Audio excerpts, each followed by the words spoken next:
सिंधूरारुण विग्रहान् त्रिनेनान् माणिक्यमौलिस्फुरत् तारानायकशेखरान् स्मितमुखीम् आपीनवक्षोरुहां पाणिभ्यां मलिपूर्णरत्नचषकं रक्तोत्फलं बिभ्रतीं सौम्यां रत्नघटस्थरक्तचरणान् ध्यायेत् पराम् अम्बिकाम् अरुणां करुणातरङ्गिताक्षीं धृतपाशाङ्कुशपुष्पबाणचापाम् अणिमादिभिरामृतां मयूखैः अहमित्येव विभावये भवानीं ध्यायेत् पद्मासनस्थां विकसितवदनां पद्मपत्रायताक्षीं हेमाभां वीतवस्त्राङ्करकलितलसद् धेमपद्माम्बराङ्गीं सर्वालङ्कारयुक्तां सततमभयदां भक्तनम्रां भवानीं श्रीविद्यां शान्तमूर्तिं सकलसुरनुतां सर्वसम्पत्प्रदात्रीं सकुङ्कुमविलेपनां मलिकचुम्बीकस्तूरिकां समन्दहसितेक्षणां सशरचापपाशाङ्कुशाम् अशेषजनमोहिनीं मरुणमाल्यभूषाम्बरां जपा कुसुमभासुरां जपविधौ स्मरेदम्बिकाम् ओम नमः चंडिकायै। भगवतीच्या चरणी साष्टांग प्रणिपात करतो आणि आजच्या वर्गाला सुरुवात करतो। आजचा वर्ग जो काही आहे हा आदित्य हृदय या स्तोत्राचा वर्ग आहे। आदित्य हृदय स्तोत्र हे वाल्मिकी रामायणा अंतर्गत येणारं स्तोत्र आहे। अगस्त्य मुनींनी हे स्तोत्र वाल्मिकी रामायणामध्ये भगवान प्रभू रामचंद्रांना हे स्तोत्र प्रदान केलेलं आहे आणि याचे ऋषी जे काही आहेत ते अगस्त्य ऋषी आहेत। बरं, आणि या स्तोत्राची महती अशी आहे, प्रथम स्तोत्राची महती सांगावी ना, कारण स्तोत्र का आपण उच्चारणार आहोत, काय आहे या स्तोत्रामध्ये असं नेमकं, की हे का शिकायचं, हे कशासाठी एवढं महत्व आहे, याला आपल्याकडे अनन्यसाधारण असं महत्व याला का दिलं जातं। तर या स्तोत्रामध्ये, या स्तोत्राला जयादी स्तोत्र असं म्हणतात। जय म्हणजे एखादी गोष्ट प्राप्त करायची असेल, विजय स्तोत्र म्हणतात त्याला। या स्तोत्राला विजय स्तोत्र म्हणतात। बरं, आणि हे जे विजय स्तोत्र आहे, हे विजय स्तोत्र आदित्य हृदयम या नावाने ओळखलं जातं, या नावाने ओळखलं जातं। बरं, याचे 3 पाठ, म्हणजे प्रथम उपासना लक्षात घ्या। याचे म्हणजे तुम्ही कोणतंही नवीन कार्य जर सुरू करीत असाल आणि नवीन कार्याची सुरुवात ही तुम्हाला निर्विघ्नतेने करायची असेल, तर जसं आपण गणपती बाप्पांना नमस्कार करतो, गणपती बाप्पांना सांगतो की गणपती बाप्पा की आमचं हे कार्य जे काही आहे निर्विघ्नपणे पार पडू देत, तसं या सूर्य भगवान हे जे काही आहेत हे प्रत्यक्ष दिसणारे देव आहेत। अग्नी देवता ही दुसरी प्रत्यक्ष दिसणारी देवता आहे। बरं, हे 2 देव जे काही आहेत हे प्रत्यक्ष आपल्याला दृश्य स्वरूपामध्ये आपल्या समोर दिसतात। त्यामुळे सूर्यांच्या उपासनेमध्ये या स्तोत्राला अतिशय अनन्यसाधारण असं महत्व आहे। बरं, आणि याचे आपण वेळोवेळी आता 7 दिवस आपण हे स्तोत्र शिकणार आहोत। या 7 दिवसामध्ये याचे आपण अनुभव पण मी तुम्हाला सांगेन की कशा पद्धतीने हे स्तोत्र आहे, किंवा या स्तोत्राची उपासना कशा पद्धतीने केली जाते हेही मी तुम्हाला सांगेन। त्याबरोबरीनं या स्तोत्रापासून येणारे अनुभव जे आहेत, साधकांचे जे अनुभव आहेत ते तुमच्यापर्यंत शेअर करीन। या स्तोत्राची उपासना कशा पद्धतीने करायची, तर 3 वेळा उपासना करावी। तुम्ही कोणतंही नवीन कार्य जर सुरू करत असाल तर 3 वेळेला या स्तोत्राची उपासना करावी, आणि या स्तोत्राची उपासना करून 3 वेळेला हे स्तोत्र म्हणून तुम्ही कोणत्याही नवीन कार्याला सुरुवात करा। अगदी निश्चितपणे यश आपल्याला त्या कार्यामध्ये प्राप्त होऊ शकतं। बरं, चला अस्तु, आता या स्तोत्राचं थोडीफार महती आपण बस झाली। बाकीचा हा जो वरचा विषय जो आहे याला अंगन्यास, हृदयादिन्यास, हे जे करन्यास, हे जे काही विषय आहेत, या विषया संदर्भामध्ये हे स्तोत्र शिकवून पूर्ण झाल्यानंतर 8व्या दिवशी मी तुम्हाला याचा एक व्हिडिओ पाठवीन। व्हिडिओच्या माध्यमातून तुम्ही सहज पद्धतीने शिकू शकता, फार काही अवघड नाही आहेत। इथे भगवंताची म्हणजे सूर्यनारायणांची 6 नावं आहेत, याला रश्मी, मते इत्यादी नावं असं म्हणतात। बरं, रश्मीमते समुद्यते देवासुर नमस्कृताय विवस्वते भास्कराय भुवनेश्वराय अशी ही भगवंताची नावं आहेत. या नावाने इथे अंगन्यास आणि करन्यास सांगितलेले आहेत. त्याच्यानंतर इथे याच्या आधी याचा विनियोग सांगितलेला आहे. हाही फार काही अवघड नाहीये. या विनियोगामध्ये मतमतांतर आहेत. काही ठिकाणी हा विनियोग इतका मोठा नाही आहे, काही ठिकाणी हा विनियोग याच्याहून मोठा आहे. तर याच्यामध्ये जसं जमेल तशा पद्धतीने आपण इथे आपल्याला सर्वसमावेशक आपल्याला जे काही आपल्याला इथे हे आहे तर ते आपण इथे दिलेलं आहे. माझी एक विनंती आहे तुम्हाला, तुमच्या इथे डॅशबोर्ड असेल, इथे डॅशबोर्डच्या इथे ड्रॉ बोर्ड पण तुम्हाला दिसत असेल तर ड्रॉ बोर्डला अजिबात छेडू नका. नाहीतर काय होतं की तुम्ही मारलेली एखादी रेघोटी ही सगळ्यांपर्यंत पोहोचणार आहे आणि आपला वर्ग जो काही आहे तो डिस्टर्ब होऊन जाईल. बरं, शिकवताना ते मध्येच येतं, मध्ये आल्यानंतर लक्ष विचलित होतं माझं शिकवताना. त्यामुळे जो मुद्दा सांगायचा असतो तो मुद्दा तुमच्यापर्यंत पोहोचत नाही म्हणून. आणि जर कोणी आपल्या आजूबाजूला आपल्या नातवंडांना बसवून जर तो बोर्ड देत असतील हातामध्ये तर त्यांच्यासाठी विनंती आहे की हे करू नका. बरं, हे फारच काय होतं, डिस्टर्ब होऊन जातं शिकवताना असतो. चला आपण पहिल्या श्लोकापासून सुरुवात करूयात. बरं, इथे परिस्थिती अशी आहे, प्रथम परिस्थिती समजून घ्या या स्तोत्र येण्याच्या पाठीमागची, की भगवान श्री रामचंद्र जे काही आहेत हे युद्धामध्ये थकलेले आहेत आणि चिंताक्रांत अवस्थेमध्ये रणभूमीमध्ये उभे आहेत. रावणाबरोबर जे युद्ध चालू आहे, तुमुल युद्ध चालू आहे आणि याच्यामध्ये रावणावरती विजय कसा मिळवावा असा प्रश्न त्यांच्या मनामध्ये आहे. आणि असा प्रश्न त्यांच्या मनामध्ये आल्यानंतर हे अगस्त्य मुनींनी जे काही आहे ते बघितलं आणि ते देवतांबरोबर युद्ध बघायला आलेले आहेत अगस्त्य मुनी. आणि ते श्रीरामचंद्रांच्या जवळ गेलेले आहेत आणि त्यांच्या जवळ जाऊन त्यांना हे स्तोत्र आता ते सांगायला सुरुवात करतायत, किंवा त्यांना उपदेश केला आणि सूर्य उपासना जी काही आहे ती उपासना त्यांना प्रामुख्याने सांगितलेली आहे. मंत्र क्रमांक 1. ततो युद्ध परिश्रांत. शब्द काय बघा, ततो पहिला शब्द आहे ततो. दुसरा शब्द आहे युद्ध परिश्रांत. परिश्रांत का त वरती अनुस्वार आहे, पुढे स हे अक्षर आहे, तर त्यामुळे इथे अनुनासिक व असाच उच्चार होणार. ततो युद्ध परिश्रांत समरे चिंतया स्थितम. समरे चिंतया स्थितम रावणं चाग्रतो दृष्ट्वा. शब्द काय, रावणं चाग्रतो दृष्ट्वा युद्धाय युद्धाय समुपस्थितम्. युद्धाय समुपस्थितम्. ततो युद्ध परिश्रांतौ. ततो युद्ध परिश्रांतौ समरे चिंतया स्थितम्. चिंतया स्थितम् रावणं चाग्रतो दृष्ट्वा. रावणं चाग्रतो दृष्ट्वा युद्धाय समुपस्थितम्. युद्धाय समुपस्थितम्. युद्धाय समुपस्थितम्. ततो युद्ध परिश्रांतौ समरे चिंतया स्थितम्. समरे चिंतया स्थितम् रावणं चाग्रतो दृष्ट्वा. रावणं चाग्रतो दृष्ट्वा. रावणं चाग्रतो दृष्ट्वा. रावणं चाग्रतो दृष्ट्वा. शब्द लक्षात घ्या, दृष्ट्वा असा शब्द. दृष्ट्वा युद्धाय युद्धाय स चा आघात नाही, चुकून आला माझ्याकडून. युद्धाय समुपस्थितम्. युद्धाय समुपस्थितम्. मंत्र क्रमांक 1 माझ्या पाठीमागे म्हणा. ततो युद्ध परिश्रांतौ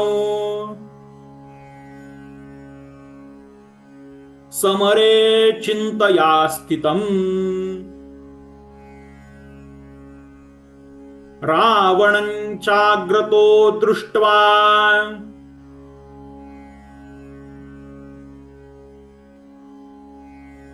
रावणं चाग्रतो दृष्ट्वा युद्धाय समुपस्थितम्, माफ करा, युद्धाय समुपस्थितम्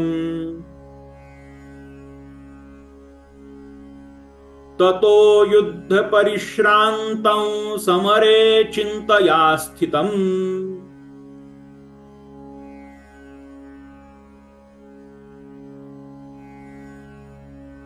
रावणं चाग्रतो दृष्ट्वा युद्धाय समुपस्थितम्।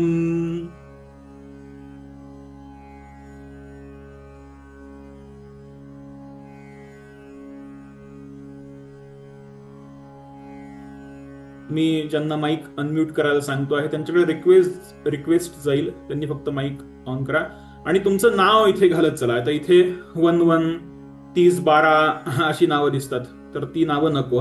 उद्यापासून तशी नावं बदलून घ्या. आता इथे 1111 असं नाव दिसतंय, तर त्यांना मी अनम्यूट करायला सांगतोय.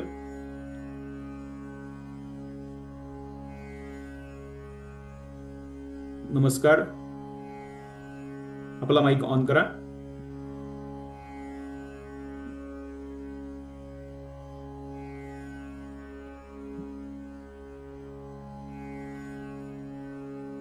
नमस्कार, आपला माईक ऑन करा. आपल्याकडे फार वेळ नाहीये, आपल्याला बरंच पुढे जायचं आहे.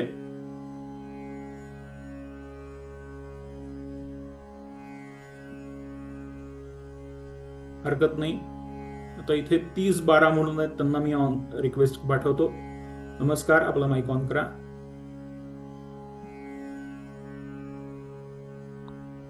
नमस्कार. हॅलो, नमस्कार.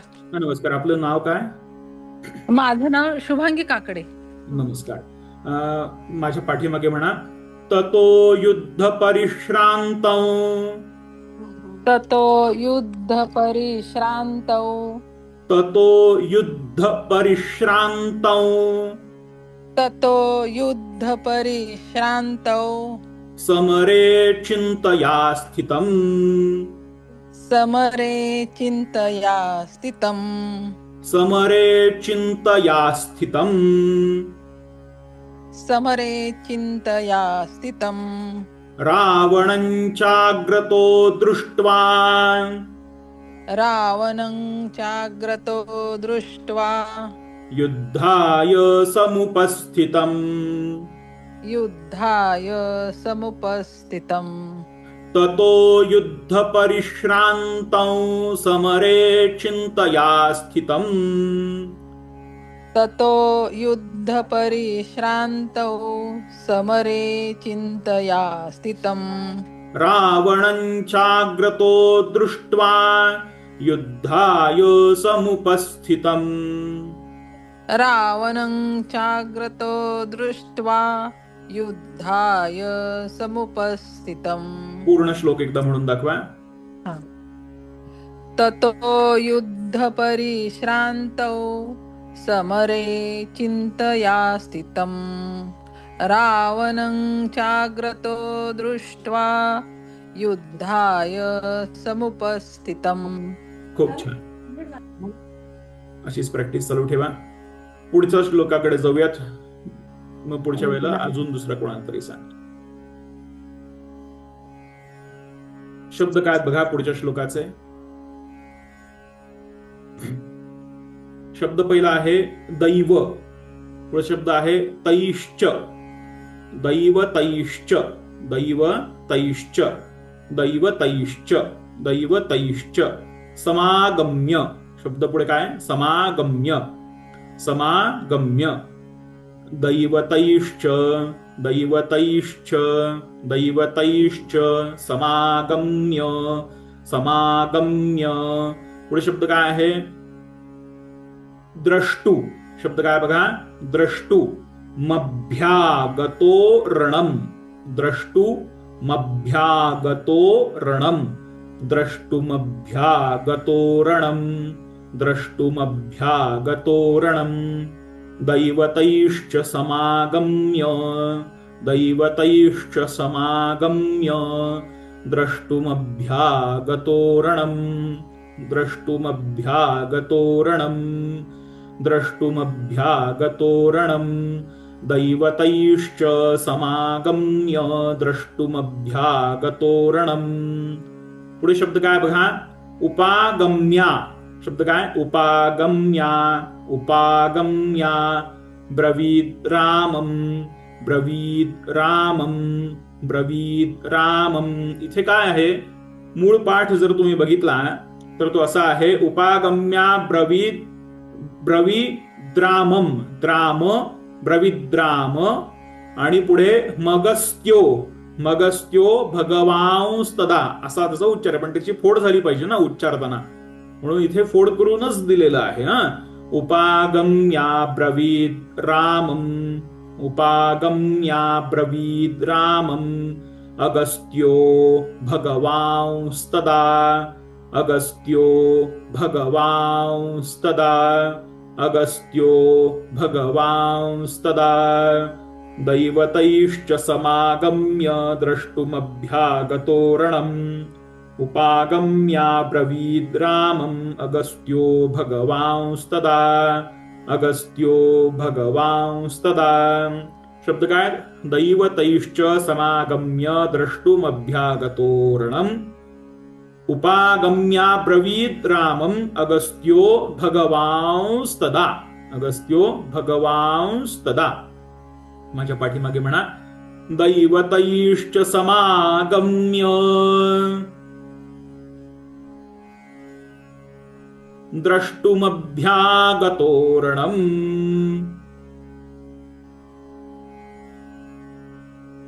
दैवतैश्च समागम्य द्रष्टुमभ्यागतोरणम्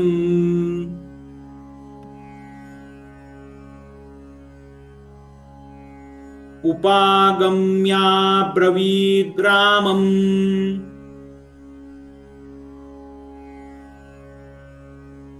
एकत्र घेताना उपागम्या ब्रवीद रामम् अगस्त्यो भगवांस्तदा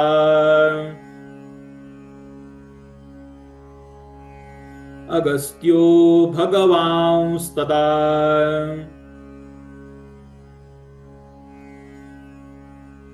ततो युद्धपरिश्रान्तौ समरे चिन्तया स्थितम्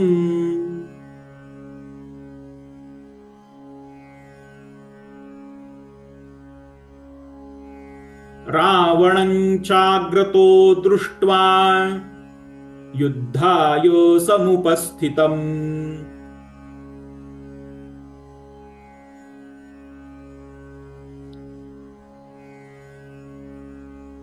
दैवतैश्च समागम्य द्रष्टुमभ्यागतोरणम्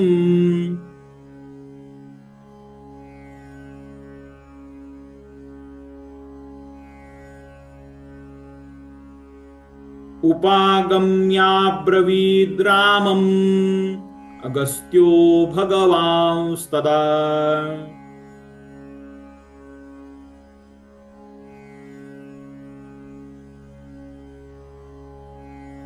पूर्ण उच्चार घेऊयात. दैवतैश्च समागम्य द्रष्टुमभ्यागतोरणम् उपागम्या ब्रवीद रामम् अगस्त्यो भगवांस्तदा.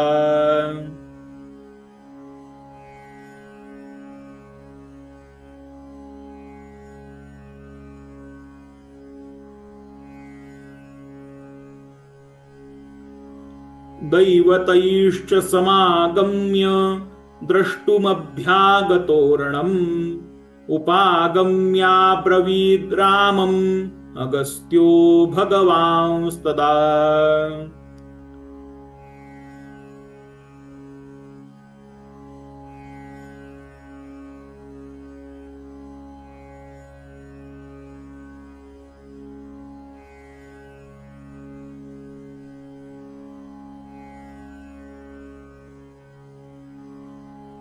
नमस्कार, आपला माईक ऑन करा.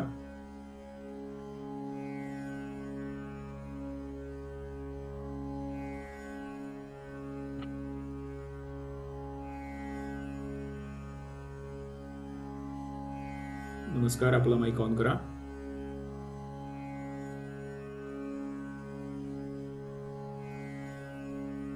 हरकत नाही. अमरजा म्हणून आहेत. नमस्कार, आपला माईक ऑन करा. आपला रिक्वेस्ट पाठवतो.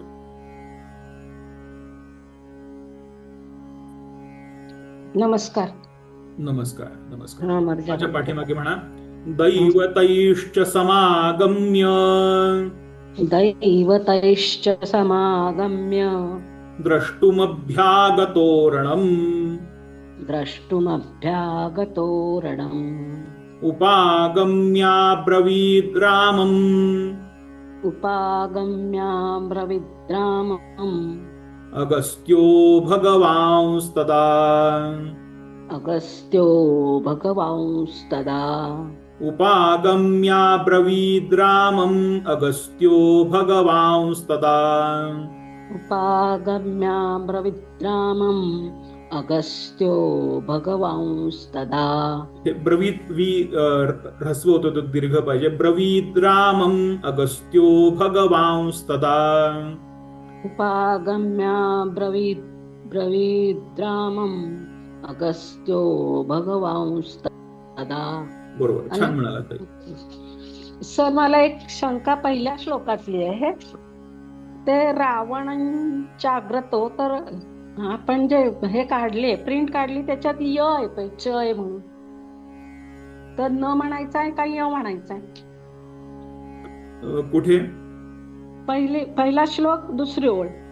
रावणंचाग्रतो दृष्ट्वा. इथे म्हणजे जसा चंचलाचा उच्चार असतो तोच. हा, तसं रावणाही करायचं का? हा, रावणंचाग्रतो दृष्ट्वा म्हणजे चंचल हा शब्द म्हणताना कसा उच्चार करतो? पण चंचल अंचा उच्चार करतो, चंचल असा उच्चार होतो.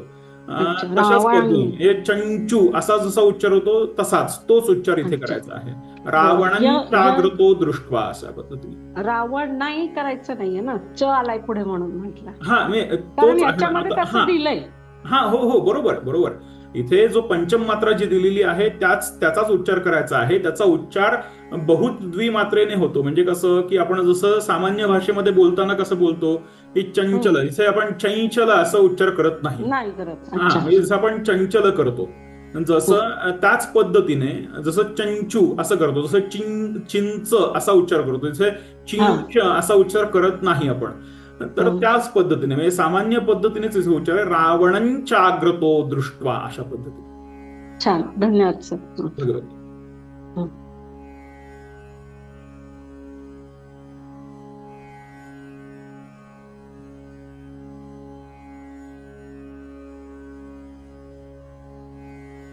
नमस्कार, अमिता ताई, आपला माईक ऑन करा.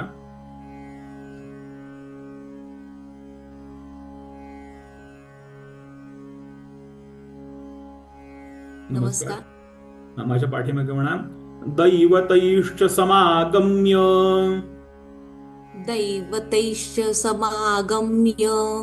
द्रष्टुमभ्यागतोरणम्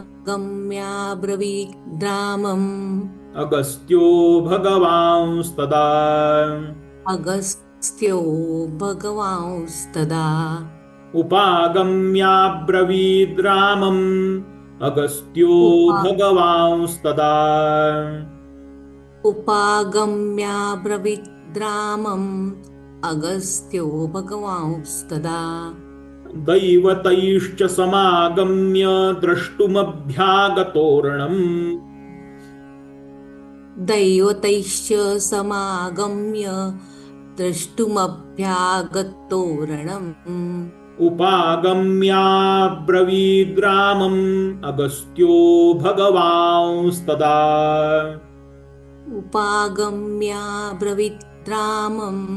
अगस्त्यो भगवांस्तदा.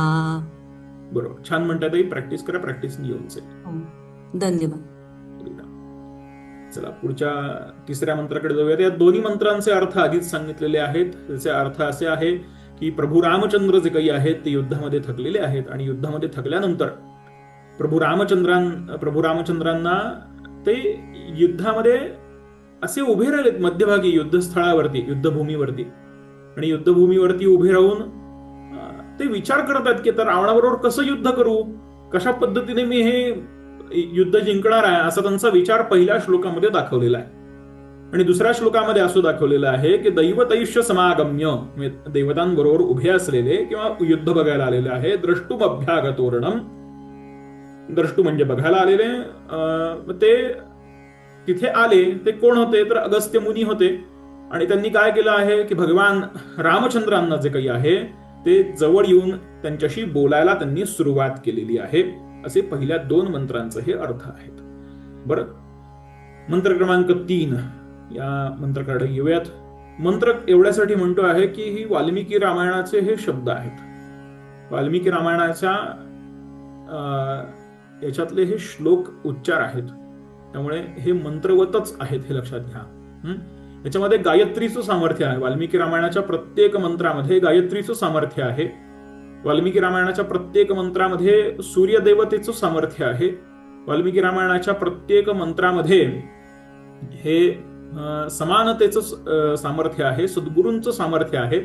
त्यामुळे हे सर्वच्या सर्व जे काही आहेत हे मंत्रवतच आहेत. बरं, मंत्र क्रमांक 3 शब्द काय बघा. राम राम महाबाहो, राम राम महाबाहो, राम राम महाबाहो, राम राम महाबाहो, शृणु गुह्यं सनातनम, शृणु गुह्यं सनातनम, शृणु गुह्यं सनातनम.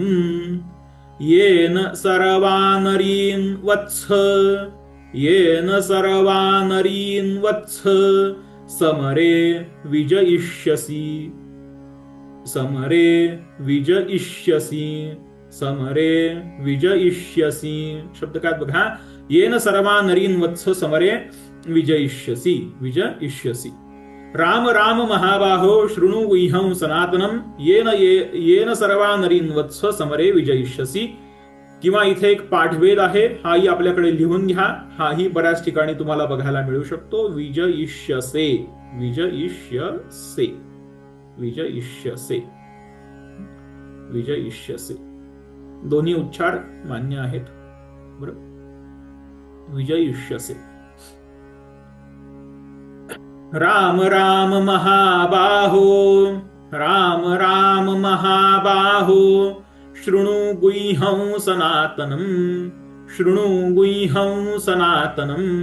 येन सर्वानरीन् वत्स, येन सर्वानरीन् वत्स, येन सर्वानरीन् वत्स, समरे विजयिष्यसि किंवा समरे विजयिष्यसे, इष्यसे किंवा इष्यसी अशा पद्धतीने. बरं, शब्द काय. राम राम महाबाहो, शृणु गुह्यं सनातनम, शृणु गुह्यं सनातनम.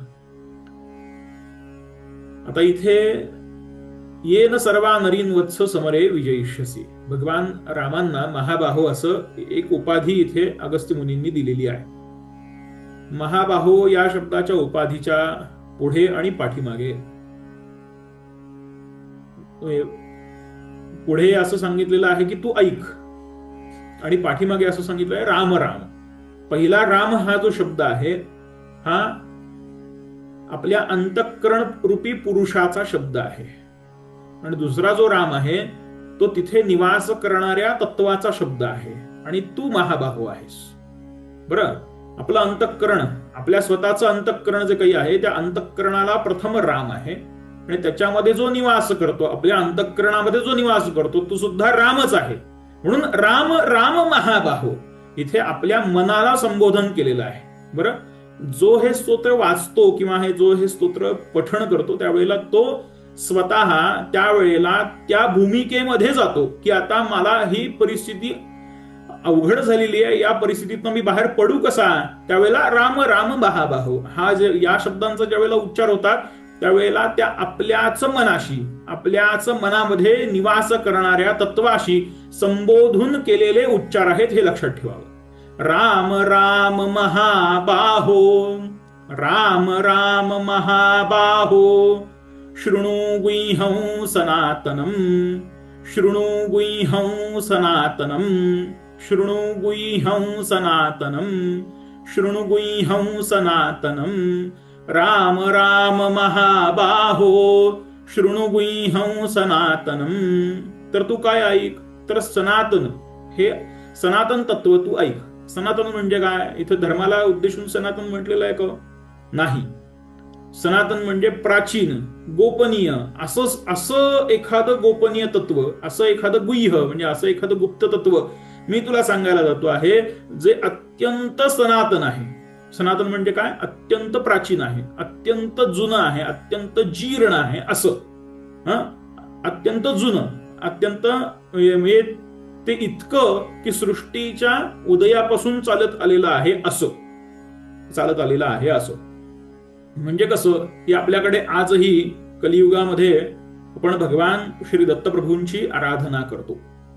तर भगवान दत्तप्रभू हे जे काही आहेत हे कधी उदयास आले किंवा कधी यांचा अवतार कार्य हे कधी झालेलं आहे, तर ज्यावेळेला या सृष्टीची ज्या वेळेला काही रचना झाली असेल, त्या सृष्टीच्या रचनेमध्ये पहिला कल्प ज्या वेळेला काही आला, त्या पहिल्या कल्पाचं पहिलं युग ज्या वेळेला आलं, हे जो सत्ययुग आहे, त्या सत्ययुगामध्ये भगवान दत्तप्रभूंची आराधना, मी दत्तप्रभूंनी अवतार घेतला. तो चिरंजीवी अवतार आहे आणि तो असा चिरंजीवी आहे की तो कधीही लोप पावत नाही, तो कधीही लोप पावत नाही. बरं, आणि असा लोप पावत असल्या कारणानं त्यांना, दत्तप्रभूंना सुद्धा सनातन असं म्हटलेलं आहे, अत्यंत जीर्ण असं म्हटलेलं आहे, अत्यंत जुने, आणि ते आज तागायतही आहेत, आज तागायतही आहेत. तर त्याच पद्धतीने या सृष्टीमध्ये अनेक वेळा उलटापालट झाली, अनेक वेळेला अनेक चढउतार झाले, पण मी तुला जे सांगणार आहे ते आजही तसंच तेवढंच सत्य आहे असं या शब्दाच्या पाठीमागचे अर्थ आहेत.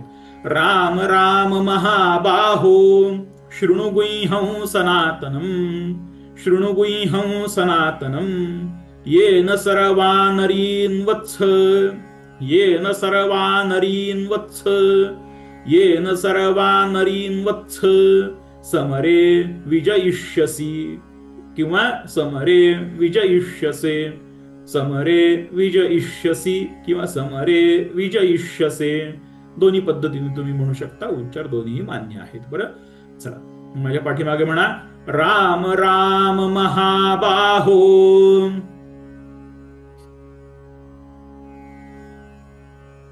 शृणु गुह्यं सनातनम,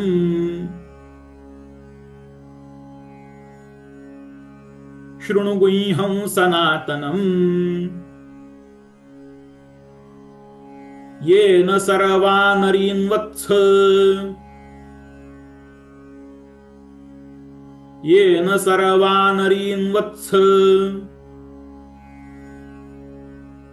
समरे विजयिष्यसि,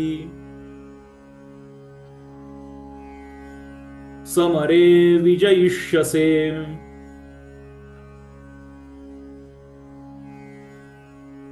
समरे विजयिष्यसि. पुन्हा एकदा, समरे विजयिष्यसे. राम राम महाबाहो, शृणु गुह्यं सनातनम,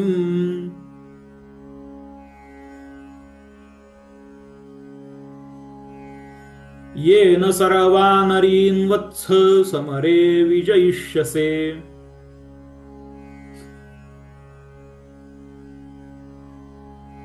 येन सर्वानरीन् वत्स, समरे विजयिष्यसि.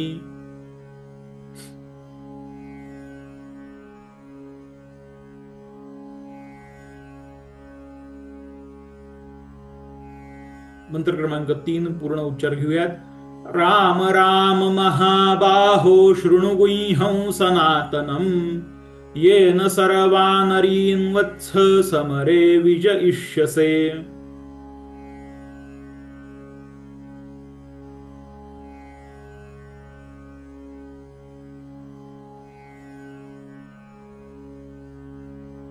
पुन्हा एकदा. राम राम महाबाहो शृणु गुह्यं सनातनम्. येन सर्वा नरीन् वत्स समरे विजयिष्यसि.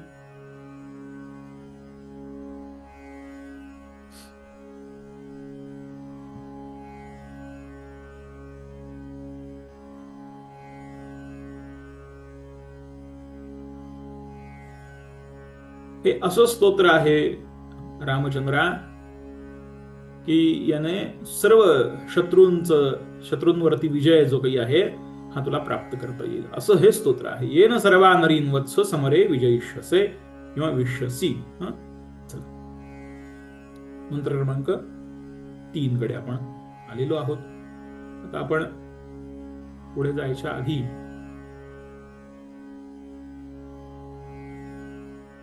अमृता टिपूताई नमस्कार. आपला माईक ऑन करा. नमस्ते दादा. नमस्ते. माझ्या पाठीमागे म्हणा. राम राम महाबाहो राम राम महाबाहो शृणु गुह्यं सनातनम्. शृणु गुह्यं सनातनम्. येन सर्वा नरीन् वत्स येन सर्वा नरीन् वत्स समरे विजयिष्यसि. समरे विजयिष्यसि. राम राम महाबाहो शृणु गुह्यं सनातनम्. राम राम महाबाहो शृणु गुह्यं सनातनम्. येन सर्वा नरीन् वत्स समरे विजयिष्यसे. येन सर्वा नरीन् वत्स समरे विजयिष्यसे. सुंदर, खूप छान.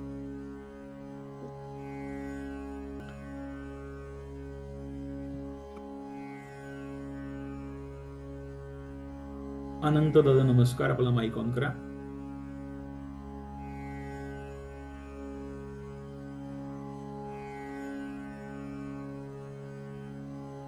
नमस्कार. आपला आवाज माझ्यापर्यंत येत नाही.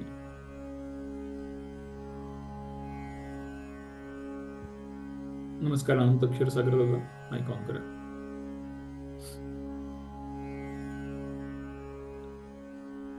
हरकत नाही, तुमचा नंतर घेतो. अनिता येवलेताई नमस्कार. माईक ऑन करा. नमस्कार गुरुजी. नमस्कार. माझ्या पाठीमागे म्हणा. राम राम महाबाहो राम राम महाबाहो शृणु गुह्यं सनातनम्. शृणु गुह्यं सनातनम्. येन सर्वा नरीन् वत्स येन सर्वा नरीन् वत्स समरे विजयिष्यसे. समरे विजयिष्यसे. राम राम महाबाहो शृणु गुह्यं सनातनम्. राम राम महाबाहो शृणु गुह्यं सनातनम्. येन सर्वा नरीन् वत्स समरे विजयिष्यसि. येन सर्वा नरीन् वत्स समरे विजयिष्यसि. खूप सुंदर.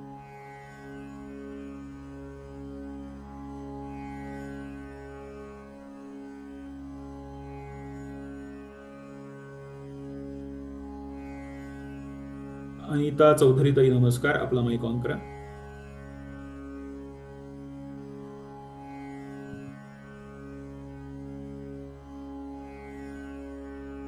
अनिता चौधरी ताई नमस्कार. आपला माईक ऑन करा.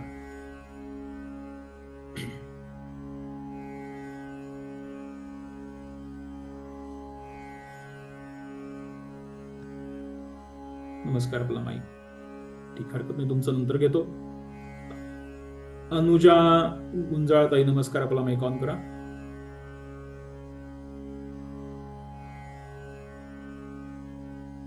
अनुजा गुंजाळ ताई नमस्कार. आपला माईक ऑन करा.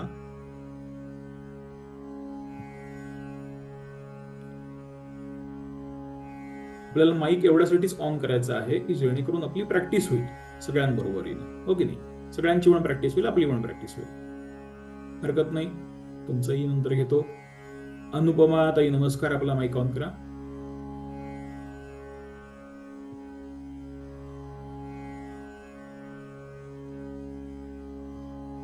अनुपमा ताई नमस्कार, आपला माईक ऑन करा.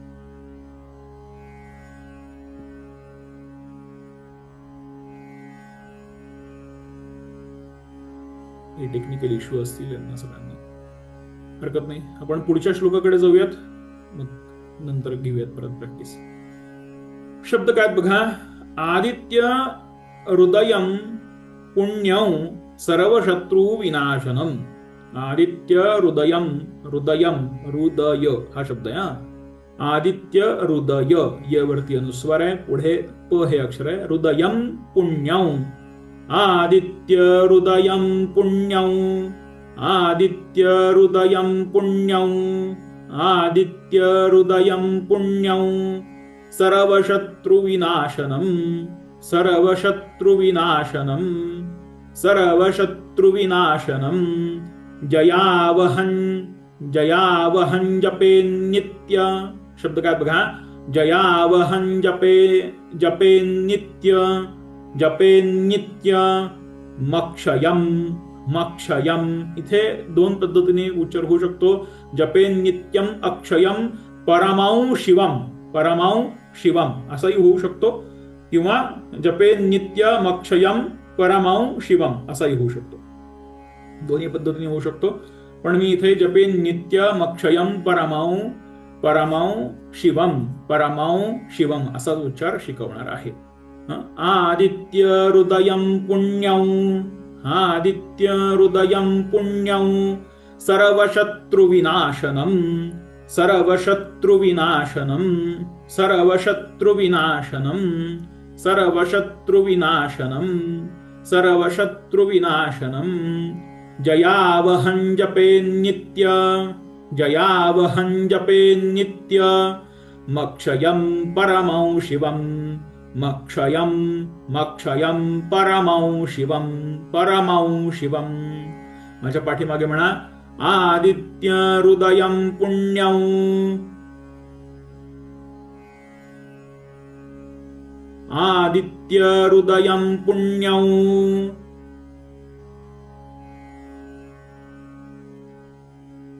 सर्वशत्रुविनाशनम्, सर्वशत्रुविनाशनम्. जयावहं जपेन्नित्य, जयावहं जपेन्नित्य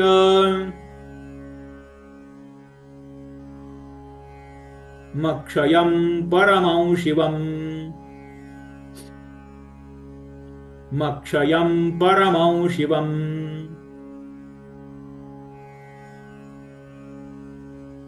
आदित्य हृदयं पुण्यं सर्वशत्रुविनाशनम्.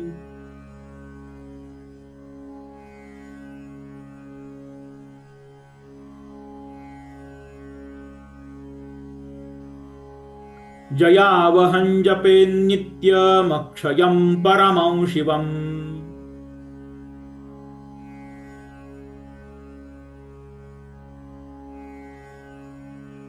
जयावहं जपेन्नित्यमक्षयं परमं शिवम्.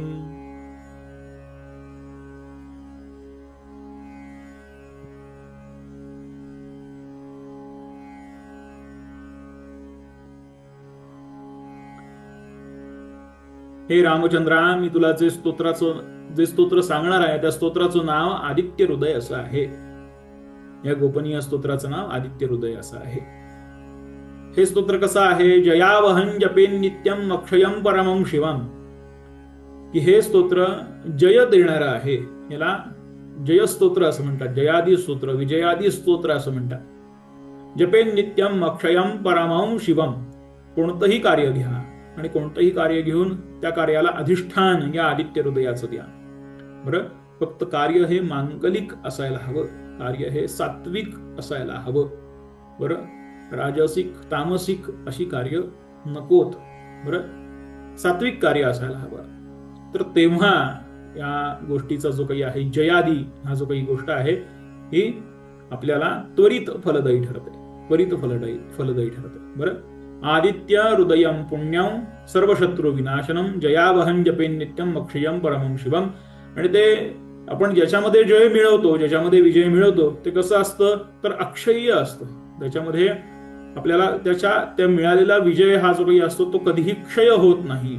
तो कधीही क्षय होत नाही, तो नित्य असतो. परमं शिवम, शिवम म्हणजे कसं असतं कल्याणकारी असतं आणि त्याच्यातनं आपलं कल्याणच होतं. असंच आपल्याला गोष्ट प्राप्त होते. असं या आदित्य हृदयाचं अधिष्ठान आहे, असं मंत्र क्रमांक 4 मध्ये आपल्याला सांगण्यात आलेलं आहे. बरं, अनुष्काताई नमस्कार, आपला माईक ऑन करा.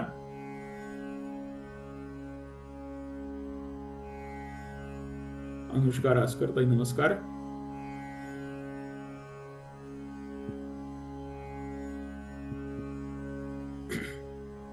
चला लवकर माईक ऑन करा.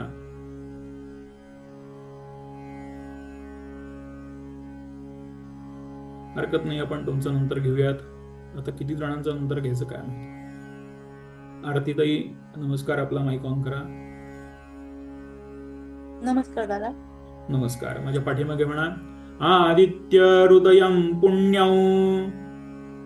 आदित्य हृदमं पुण्यं. हृदयं पुण्यं. आदित्य हृदयं पुण्यं. सर्वशत्रु विनाशनम. सर्वशत्रु विनाशनम. सर्वशत्रु विनाशनम. सर्वशत्रु विनाशनम. जयावहं जपे नित्यं. जयावहं जपे नित्य. जयावहं जपे नित्य. मक्षयं परमं शिवम्. मक्षयं परमं शिवम्. जयावहं जपे नित्यमक्षयं परमं शिवम्. जयावहं जपन् नित्यमक्षयं परमं शिवम्. परमं शिवम्. परमं शिवम्. बरोबर. जयावहं जपे नित्यमक्षयं परमं शिवम्. जयावहं जपन् नित्यमक्षयं परमं शिवम्. जपन नित्य नाही, जपे नित्य. जपे नित्यमक्षयं परमं शिवम्. बरोबर. थोडी प्रॅक्टिस करा, प्रॅक्टिसने येऊन जाईल. छान म्हणता. अरुणा मंडल ताई नमस्कार, आपला माईक ऑन करा.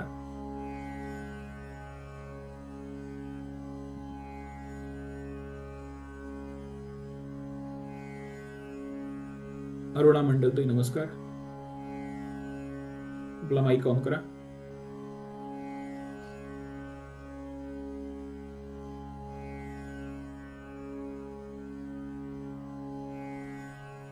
हरकत नाही, तुमचंही नंतर घेतो. अरुण धर्माधिकारी का अरुणा धर्माधिकारी? नमस्कार, आपला माईक ऑन करा.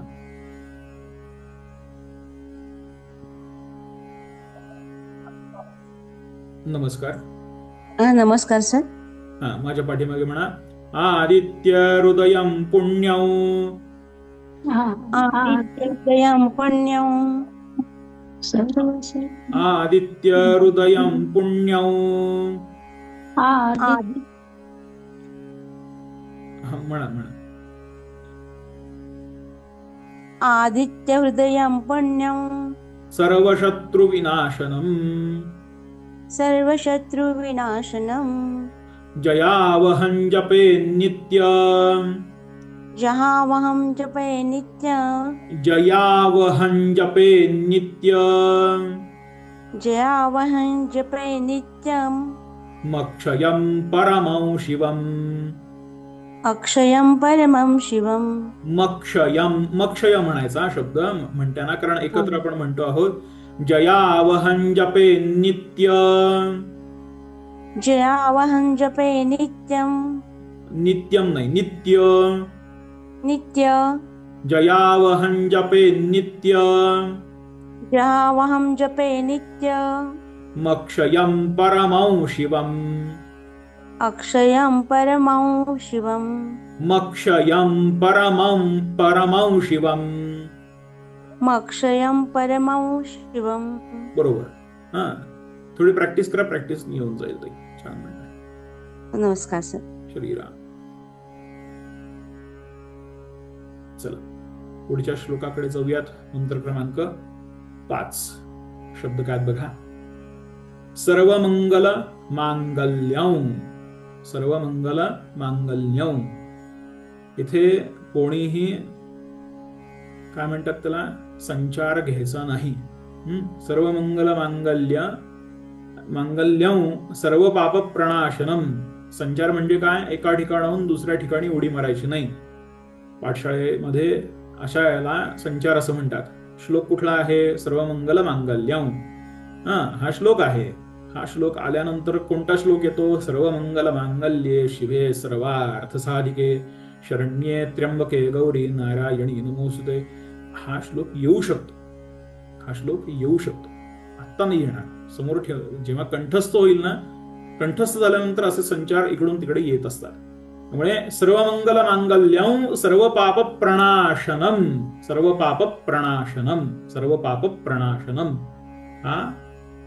हा येण्यासाठी म्हणून आपल्याला याची आवृत्ती करावी लागते. आवृत्ती म्हणजे रिपिटेशन्स. आता याच्या रिपिटेशन्स ज्या काही आहेत, या रिपिटेशन्स किती कराव्या, तर 16 वेळेला कराव्या. म्हणजे कसं, सर्वमंगल मांगल्यं सर्वमंगल मांगल्यं सर्वमंगल मांगल्यं याची 16 वेळा. मग सर्व पाप प्रणाशनम सर्व पाप प्रणाशनम सर्व पाप प्रणाशनम. आणि मग हे दोन्ही मिळून 16 वेळा. सर्वमंगल मांगल्यं सर्व पाप प्रणाशनम सर्व पाप प्रणाशनम सर्व पाप प्रणाशनम.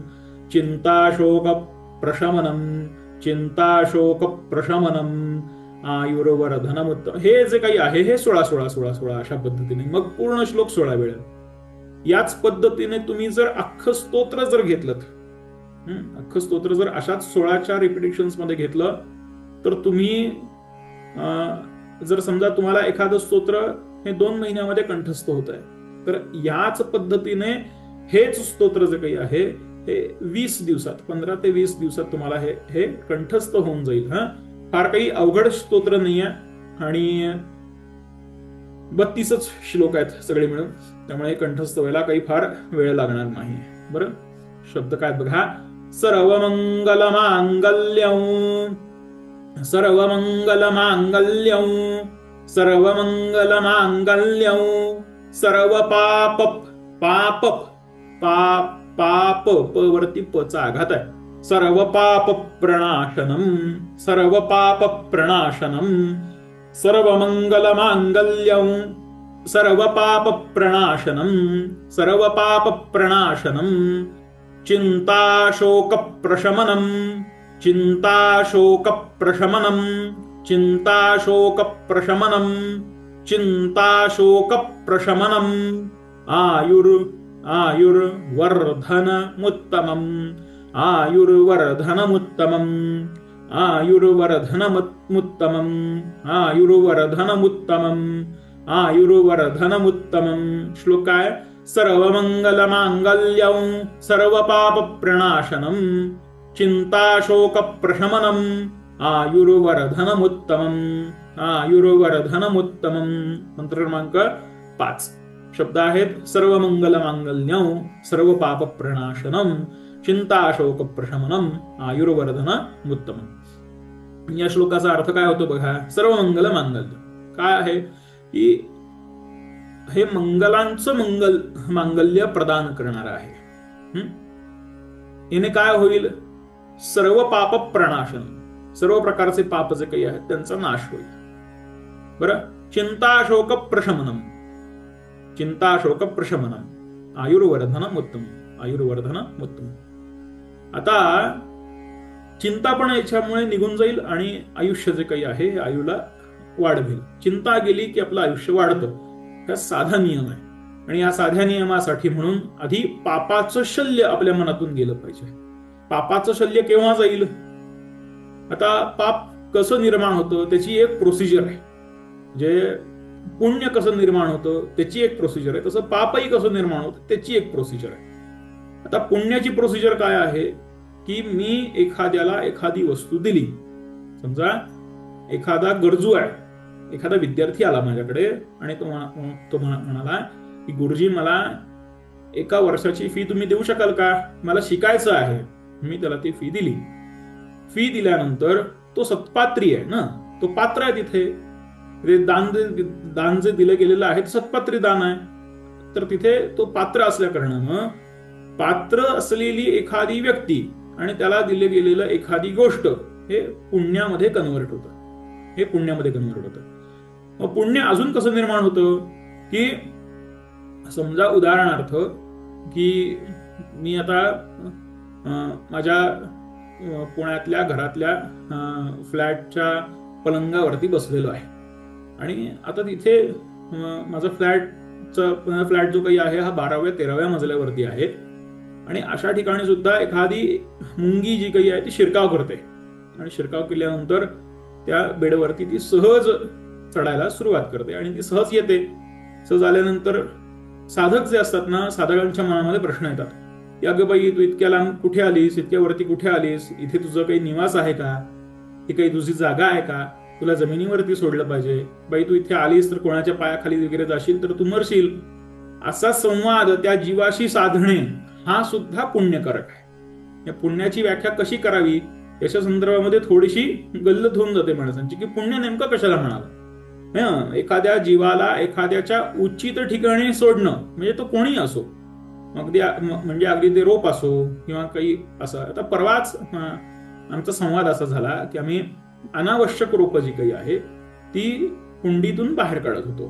तर अनावश्यक रोपं बाहेर काढत असताना ते सुद्धा जीवच आहेत ना आणि त्यांना आपण त्या कुंडीमधून बाहेर काढतोय. मग हे पाप होतंय का आपल्याकडून? पण ते अनावश्यक आहेत. हे अनावश्यक असल्या कारणानं तिथे असलेलं ते गवत आहे, ते गवत समजा उपटून काढलं. तो उपटून काढल्यानंतर त्याची मुळं ही मातीपासून विलग झाली. आपल्या दृष्टीने ते गवत आहे, गवत बाजूला काढलं, पण जगाच्या दृष्टीने, भगवंताच्या दृष्टीने तो जीव आहे आणि जीव असल्या कारणानं हे जे काही आहे आपण ते काढल्यामुळे त्या जीवाला तिथे यातना झाल्यात का, तर ही गोष्ट वगैरे. आता त्या जीवाला जर यातना झाल्या असतील आणि त्याला जर तसं काढल्यामुळे आणि अनावश्यक आपल्याला समजा एखादी गोष्ट अनावश्यक वाटते आणि त्या अनावश्यक वाटत असलेल्या गोष्टीला आपण तिथून बाजूला काढतो ज्या वेळेला ती गोष्ट उपद्रवी असते. उपद्रवी म्हणजे आता ती एखादी गोष्ट संपवणारच आहे. हे माझ्या कुंडीमध्ये मी एखादं रोप लावलेलं आहे आणि त्या रोपाने मला रोजचे काही ना गोष्टी त्यातनं प्राप्त होतात, मिळत आहेत आणि त्याला संपवण्यासाठी म्हणून एखादं रोप जर त्याच्या कुंडीमध्ये आलं असेल तर ते त्या जीवाला संपवतं. म्हणून मुख्य जीव म्हणजे मुख्य कुंडीमध्ये असलेला जो काही आत्मा आहे, मुख्य जे काही वृक्ष आहे किंवा मुख्य जे काही झाड आहे त्याला काढण्यासाठी म्हणून हा जीव मी बाजूला काढला. हा जीव बाजूला काढल्यामुळे माझा तिथे कर्मसंबंध जो काही आहे त्या जीवाला वाचवण्याचा असल्या कारणानं त्या जीवाकडून मिळणारे जे आशीर्वाद आहेत ते आशीर्वाद मला पापरहित करतात. पण त्याच्या दृष्टीने मी पाप केलेलं असतं. आता हे जे काही पुण्य आणि पाप आहे हे सर्व माझ्या मनावरती अवलंबून आहे. माझ्या मनाची अवस्था काय आहे त्याच्यावरती ही गोष्ट अवलंबून आहे. याच्यासाठी अख्खी भगवंतानी 18 अध्यात्मक गीता सांगितलेली आहे. 700 श्लोकात्मक गीता आहे. आता ही जी काही गीता आहे या गीताच या मूळ तत्वावरती आहे अवलंबून. आता त्याच्या खोलात आपण जायला नको की हे नेमकं कसं, पण याची एक प्रोसिजर आहे. आता ही प्रोसिजर कशी आहे, मनातून मनाशी झालेली प्रोसिजर आहे. समजा मी एखादी गोष्ट केली तर त्या गोष्टीचा कार्यकारण भाव हा नेमका काय आहे हे बघून मी त्या गोष्टीच्या हालचाली करणे. म्हणजे समजा उदाहरणार्थ मी अमुक एका रिक्षामध्ये बसलेलो आहे. तो रिक्षावाला मला माहिती आहे की या सरळ रस्त्याने जर मी गेलो तर माझे 10 रुपये वाचणार आहेत आणि तो मला नेमका त्या सरळ रस्त्याने न नेता अलीकडच्या रस्त्याने घेऊन जातोय आणि अलीकडच्या रस्त्याने घेऊन जात असताना त्यावेळेला माझ्याकडे वेळ आहे. त्याचं गणित कसं असतं लक्षात ठेवा. माझ्याकडे वेळ आहे, माझं नामस्मरण चालू आहे. या रस्त्याने गेल्यानंतर मला 5 मिनिटं उशीर होईल, पण माझ्याकडे वेळ आहे. मला काही आता अर्जंटली कुठेही पोहोचायचं नाहीये. तर या 5 मिनिटांमध्ये माझं नामस्मरण साध्य होणार आहे, याच्यासाठी तो माझ्याकडनं 10 रुपये एक्स्ट्रा चार्ज करणार आहे. कारण का, तो फिरवून देतोय मला, तो त्याचे 10 रुपये कमवतोय. मग याच्यामध्ये फायदा दोघांचा आहे. म्हणजे उपासना माझी पण होतीये आणि त्याला अर्थकारण मिळतंय. या दोन्ही गोष्टीतून माझंही अर्थकारण याच पद्धतीने चालत असतं आणि माझीही उपासना म्हणजे त्याची उपासना त्याच पद्धतीने चालत असते. याला न्याय पद्धत म्हणतात. तर ही खूप क्लिष्ट आहे खरं, पण या क्लिष्टतेमध्ये मनुष्याच्या मनामध्ये अशा पद्धतीचे विचार यायला सुरुवात होते. त्याची साधना ज्या वेळेला काय म्हणतात, त्याचा साधनेचा बेस ज्या वेळेला पक्का होतो त्यावेळेला त्याच्या मनामध्ये अशा पद्धतीने विचार यायला सुरुवात होतात की मी जे काही करतोय ते केलेली गोष्ट, केलेली कृती ही बरोबर आहे का चुकीची आहे. अशा पद्धतीने हे या सर्व पाप प्रणाशनमच्या पाठीमागची भूमिका आहे. आता चिंता शोक प्रशमन हे पापच नाही तर चिंता कशाची, आणि चिंता नाही तर मग आयुष्याला म्हणजे आयुष्याची गती खूप कुंठित होत नाही. आयुष्य हे जे काही आहे हे फ्लो मध्ये चालू राहतं. तर त्यामुळे आयुष्याची गती कुंठित झालेली नसल्या कारणानं, चिंता संपलेली असल्या कारणानं, पाप गेलेलं असल्या कारणानं, केवळ मंगल्य तत्व माझ्याकडे असल्या कारणानं, म्हणून ही सूर्याची उपासना करावी, अशी सूर्य उपासनेच्या पाठीमागची पार्श्वभूमी आहे. आपण ज्या वेळेला सूर्याची उपासना करतो, सूर्य कसा आहे, प्रखर आहे, सूर्य कसा आहे, तेजस्वी आहे, तर त्याच्याप्रमाणेच आपली कांती होते, त्याच्याप्रमाणेच आपली विचारधारा ही त्याचप्रमाणे होते. म्हणून सूर्य उपासनेला आपल्याकडे अनन्यसाधारण असं महत्व आहे. हे सूर्यवंशी प्रभू रामचंद्र जे काही आहेत, हे रामचंद्र याच उपासनेने म्हणजे त्यांच्या कुलदेवतेच्याच उपासनेने हे तरलेले आहेत. अशा पद्धतीने ही गोष्ट आहे. बरं, माझ्या पाठीमागे उच्चार घ्या.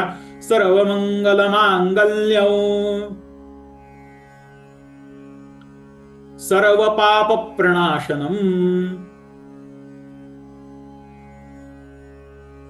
चिंता शोक प्रशमनम आयुर्वर्धनमुत्तमम् सर्वमंगल मांगल्यं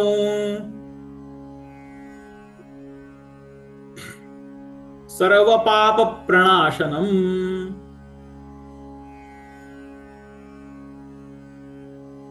चिंता शोक प्रशमनम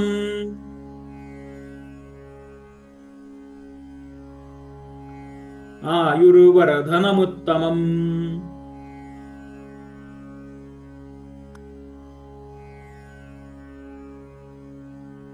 सर्वमंगलमांगल्यं सर्वपापप्रणाशनम्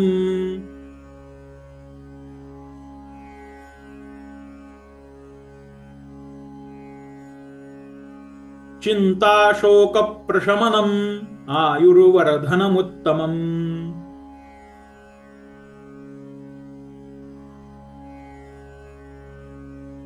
पूर्ण उच्चार घेऊयात. सर्वमंगलमांगल्यं सर्वपापप्रणाशनम् चिंताशोकप्रशमनम् आयुर्वर्धनमुत्तमम्. भगवती.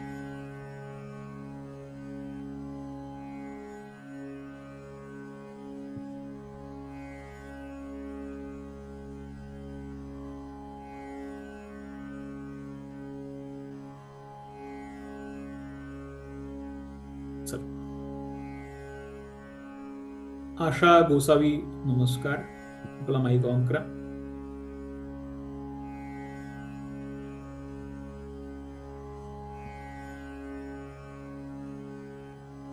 आशा गोसावी ताई नमस्कार. आपला माईक ऑन करा.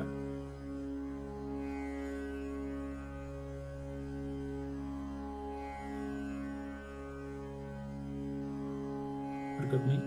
अश्लेषा भागवत ताई नमस्कार. आपला माईक ऑन करा. नमस्कार गुरुजी. नमस्कार. माझ्या पाठीमागे म्हणा.